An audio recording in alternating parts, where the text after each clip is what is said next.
Ok l'équipe, du coup je vous fais un petit message pour vous souhaiter des bonnes fêtes, vous souhaiter des bonnes vacances pour ceux qui ne fêtent pas les fêtes de Noël.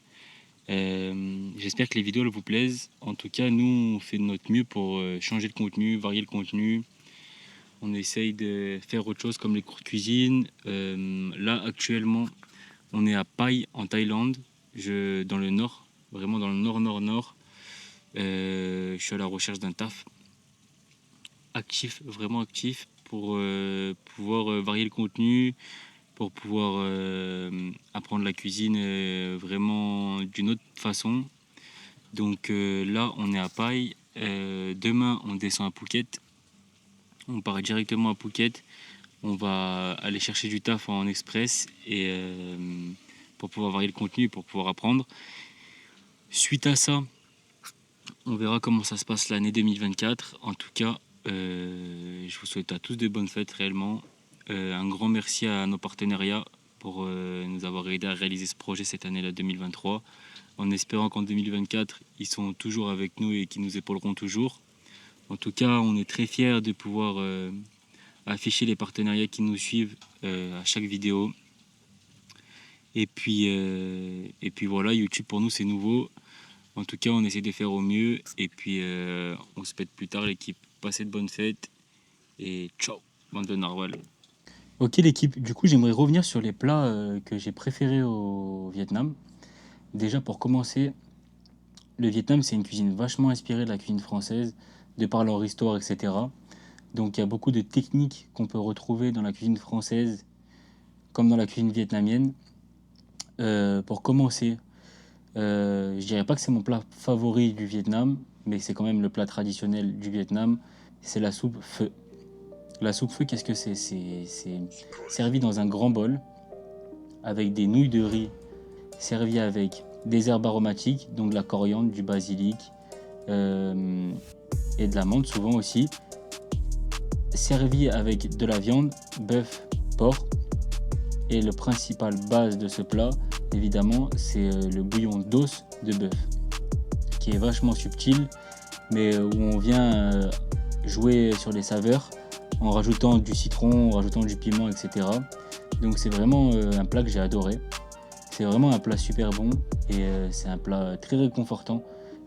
Pour le prochain plat, j'aimerais parler du bún chả. Alors le bún chả, c'est quoi? C'est un plat traditionnel du nord du Vietnam, donc principalement de Hanoï. Nous, c'est un plat qu'on a connu à Da Nang par rapport à notre ami qui parlait français à Da Nang, dont sa femme avait le restaurant. Et en fait, si vous voulez, le bún chả, c'est un bouillon à base de viande, de porc exactement, où on rajoute de la sauce poisson. Ensuite, à côté, on fait des pickles de carottes et de papaye dans du vinaigre de cidre. Et ensuite, encore à côté, on va venir faire de la salade normale, de la menthe, du basilic, des pousses de soja.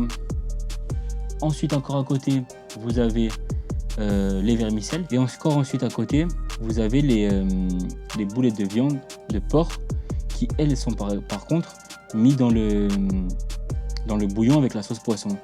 C'est un plat qui paraît assez simple et c'est vraiment un plat qui m'a marqué. C'est un plat que j'aimerais reproduire d'une manière ou d'une autre. Peut-être pas de la même façon, car en France, je pense que ça marcherait pas de cette façon-là. Mais en tout cas, c'est vraiment un plat avec des saveurs incroyables et des saveurs qui font voyager. Il y a un mets aussi que Loris ou moi, on adore. C'est les nems. Du coup, les nems au Vietnam, on en a mangé dans tous les restaurants. Les nems, c'est un mets qui m'intéresse depuis quelques années déjà et que j'ai beaucoup travaillé déjà en France. C'est un mets qui est très intéressant par sa cuisson, par sa farce et qui est très diverse aussi. Donc la protéine, elle peut varier. Ça peut être du porc, du poisson, du bœuf, du chicken. Ça peut être même végétal, un nem. C'est vraiment ce que vous voulez, vous pouvez y mettre. On a vu des techniques différentes pour les nems. Et en fait, moi, pourquoi j'aime quand il y a des morceaux à l'intérieur et que ça soit haché, c'est parce qu'on sent tous les ingrédients et il y a de la texture. Que quand c'est un bloc et que c'est cuit de cette façon-là, ça va se rassembler en bouche, ça va être désagréable. Deuxième point qui est très important pour les nems, pour avoir des bons nems, qui est le point le plus important. on a tous déjà mangé des nems où la pâte colle aux dents, comme si on mangeait un caramel et que ça reste entre nos dents, c'est un enfer. Pour éviter ça, il faut faire 2 cuissons. Une cuisson, moi en général je la mets à 130-140, à peu près entre 5 et 7 minutes. Et ensuite, je laisse refroidir mes nems, je les mets au frigo, donc ça va enlever toute l'humidité, ça va les sécher. Et ensuite, le lendemain, vous les passez à la friteuse, allez, entre 180 et 185 degrés dans votre friteuse, huile bien chaude, et vous les mettez. Et vous verrez que la cuisson sera vachement meilleure, que ça collera pas aux dents. Ok l'équipe, là je vais vous parler du bun bo hué. C'est un plat typiquement de hué, forcément. C'est un plat qui est très perturbant, mais qui a son importance dans ce petit débrief. C'est pas forcément un plat que j'ai kiffé, mais c'est un plat avec beaucoup de saveurs et beaucoup de techniques. Donc c'est pour ça que je vais vous en parler aujourd'hui.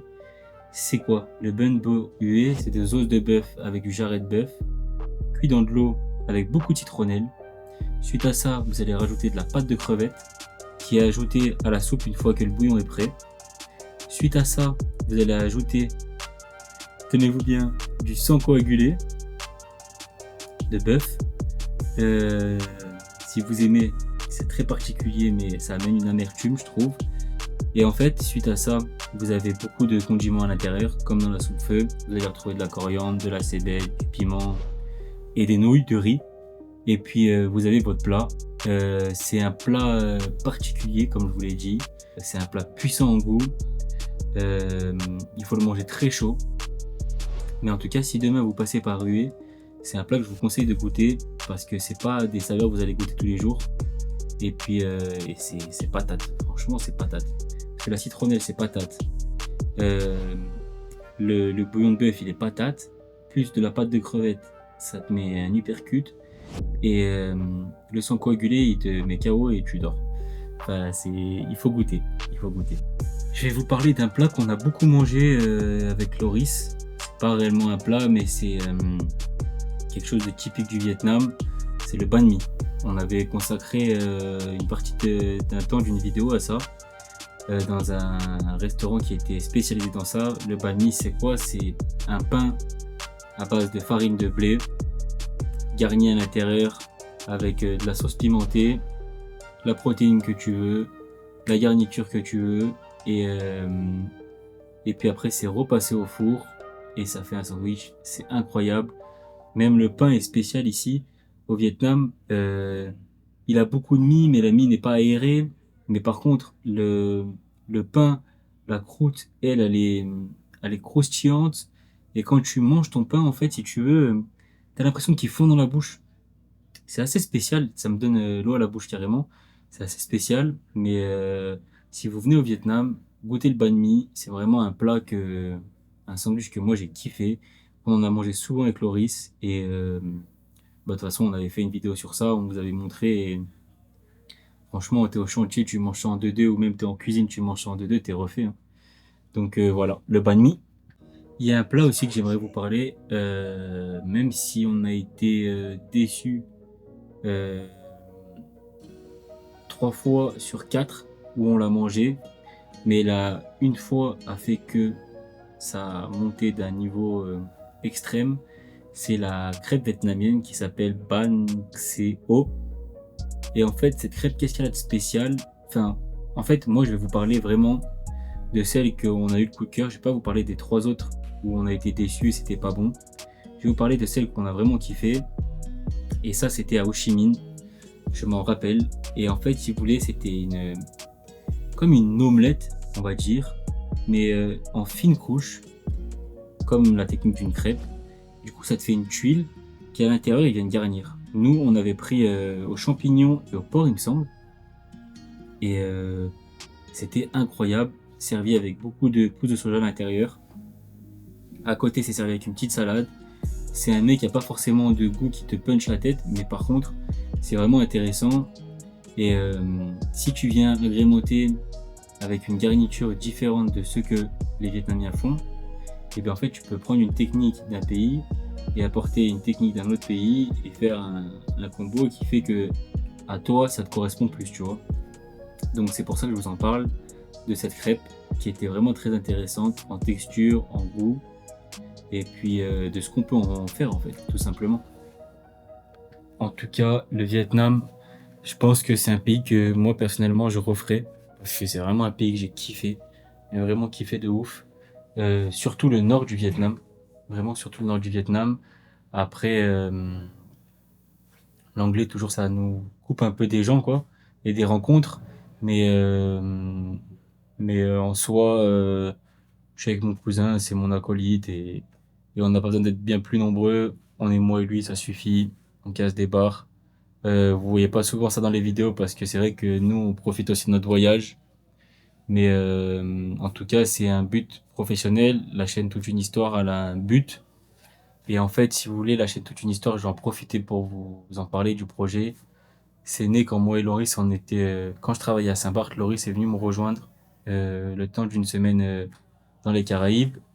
Et un soir, on a parlé de ce projet, de faire une chaîne YouTube en faisant des vidéos vlogs et en partageant nos connaissances culinaires. Et c'est quelque chose au début où on en rigolait. Et quand moi je suis rentré de Saint-Barth, on en a commencé à en reparler, plus sérieusement. On a fait des démarches, on a commencé à peaufiner le projet. Et puis on a commencé à chercher des partenaires, à vendre notre projet à des médias et tout ça, pour pouvoir essayer de le promouvoir le plus possible. On a fait des flyers et tout ça aussi, pour faire notre com à nous. Et où ce projet veut aller, c'est qu'on aimerait bien, à la fin de tout ça, après l'Asie, on aimerait bien faire aussi l'Amérique du Sud et l'Afrique, pour apprendre la cuisine là-bas aussi, dans le même contexte que ça. Et le but, c'est que derrière ça, à la fin de 4 ans, je pense, on ouvrira un restaurant sur Grenoble, qui s'appellera lui Toute une Histoire. Et en fait, cette chaîne, elle sert à partager nos expériences à nos proches, à notre famille et aux gens qui découvrent la chaîne, et aussi à faire des archives pour plus tard notre restaurant, et pas que ce restaurant s'appelle Toute une Histoire, mais que ça n'a aucun sens. On veut créer l'histoire dès maintenant, jusqu'à l'ouverture du restaurant. Pendant les travaux du restaurant, on continuera à filmer et on fera l'ouverture ensemble sur YouTube. Les services, on les fera ensemble sur YouTube. Les courses, on les fera ensemble. On ira voir nos producteurs ensemble sur YouTube. C'est un projet sur du long terme. Moi, juste, je kiffe. On a voulu professionnaliser le projet. Donc, on a fait appel à un monteur qui est professionnel, lui, depuis 15 ans, qui a son entreprise avec l'âme. C'est son prénom. C'est un Vietnamien. Le hasard fait bien les choses. Avec qui on partage beaucoup, on échange beaucoup. Lui a déjà tourné plein de choses et a fait plein de projets depuis. Il est plus tout jeune, il a 40 ans, donc vous voyez. Et on échange beaucoup avec lui, on partage beaucoup d'opinions différentes qui fait que le projet évolue. Donc voilà, on est dans un bon cadre professionnel, il nous apporte beaucoup. Et puis on a le matos aussi. On a un peu tout ce qu'il faut. Après, les gens qui nous connaissent, ils savent qu'on n'est pas les plus... Enfin, moi, personnellement, je suis pas le plus souriant et tout ça, mais ça veut pas dire que je suis pas heureux. Loin de là. Mais c'est un projet qui nous tient vraiment à cœur. Et moi, franchement, ça me fait vraiment kiffer de vous le partager. Et puis, je vous souhaite à tous de vivre ce qu'on est en train de vivre. Faites le sacrifice d'un jour bouger et d'aller au-dessus de vos limites. Parce que oui, c'est beaucoup de sacrifices. Mais le voyage, c'est ce qu'il y a de plus enrichissant, et nous, c'est ce qu'on est venu chercher. S'enrichir professionnellement, s'enrichir personnellement, pour revenir sur Grenoble et faire ce qu'on peut. Et ça, mon couteau, il sera affiché dans le resto. On s'en servira en cuisine. Des mains, 4 balles, 4 euros. Donc voilà, on a parlé des plats qu'on a kiffé au Vietnam. On a parlé de la chaîne Toute une Histoire, parce que pourquoi Toute une Histoire? S'il y en a qui se posaient des questions et tout ça, bah maintenant vous savez. Donc voilà l'équipe, hein. Moi je vous dis, on se pète plus tard. Demain on va bouger de ville. En tout cas, je vous souhaite une bonne soirée. Ciao à tutti et on se pète plus tard, bande de Narvalo.